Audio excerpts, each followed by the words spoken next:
Not all that far removed from the factional politics of the 50s, just 60 years later, the Labor Party's national conference is underway in Sydney, and momentum is growing to allow same-sex marriage. The vote is due tomorrow.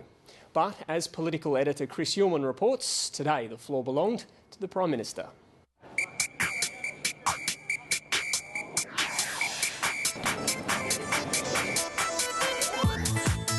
Labor is a broad church. If you wanted a definition of anti-Labor, the idea of selling uranium to India is probably about as close as it gets. My people in the lower Gulf are in support of uranium. With many knocking at the door. 80% of the Australian public is against the cruelty in live animal export. And today the true believers gathered for the 46th conference of Australia's oldest political party. Welcome to the conference, everyone. In 2009, Kevin Rudd ensured the party's usually feisty policy jamboree was controversy-free.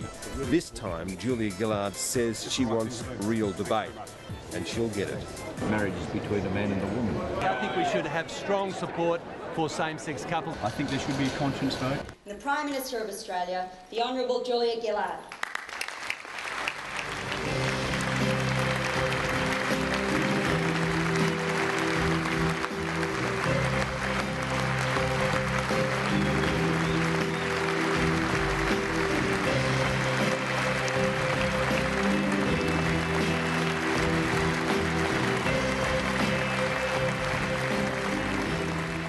Delegates, in these coming days, I want us to have a fair dinkum Labor Party conference. This has been a hard year for the Prime Minister, and her speech acknowledged that.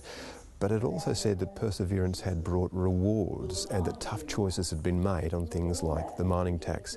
And it wasn't just a speech for the party faithful here, it was aimed at a broader audience, where she claimed that Labor was a party for the future and Labor was the party for growth. And together, in 2012, we will do much more.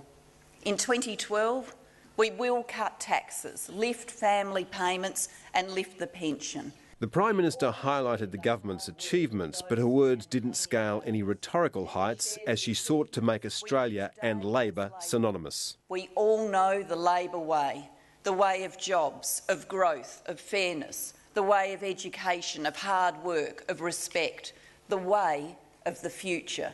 And we meet as a party which knows that the Labor way is the Australian way. And some of the constructions were a touch bewildering. This is the Labor way. This is the Australian way. We follow it simply because we are us. In a sign of the party's priorities, the first debate was about Labor's economic path. The left provided the passion. But I don't agree with you on some issues. I don't agree with you on some issues, comrade. I don't think we should ever have a surplus fetish, and I'm not saying Wayne has, but we should never have a fetish for a surplus. But the right had the numbers, cutting down bids to place less weight on returning the budget to surplus and expanding the mining tax. It is not an accident of fate or geography that Australia has a AAA credit rating. It is not an accident. It's because we have good economic management. There are 400 conference delegates and the right nominally controls 220. But on some issues the right is split, no more so than on same-sex marriage. The face of the push to amend the party's platform on that is the right-wing Deputy Chief Minister of the ACT.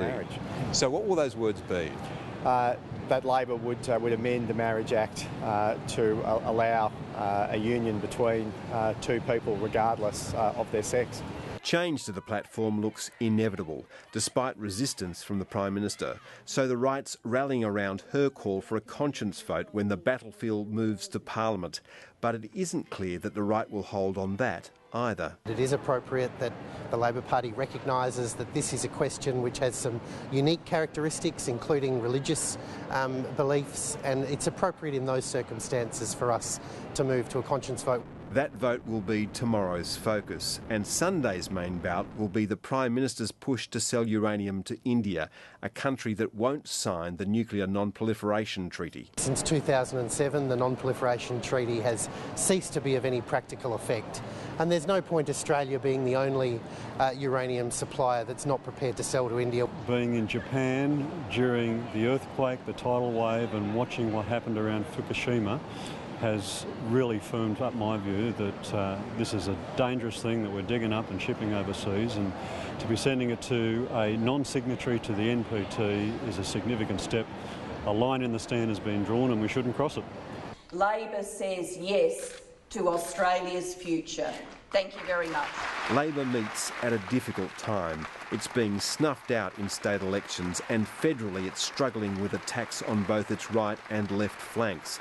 It needs to regenerate and redefine itself. Some are looking to this conference for proof of life.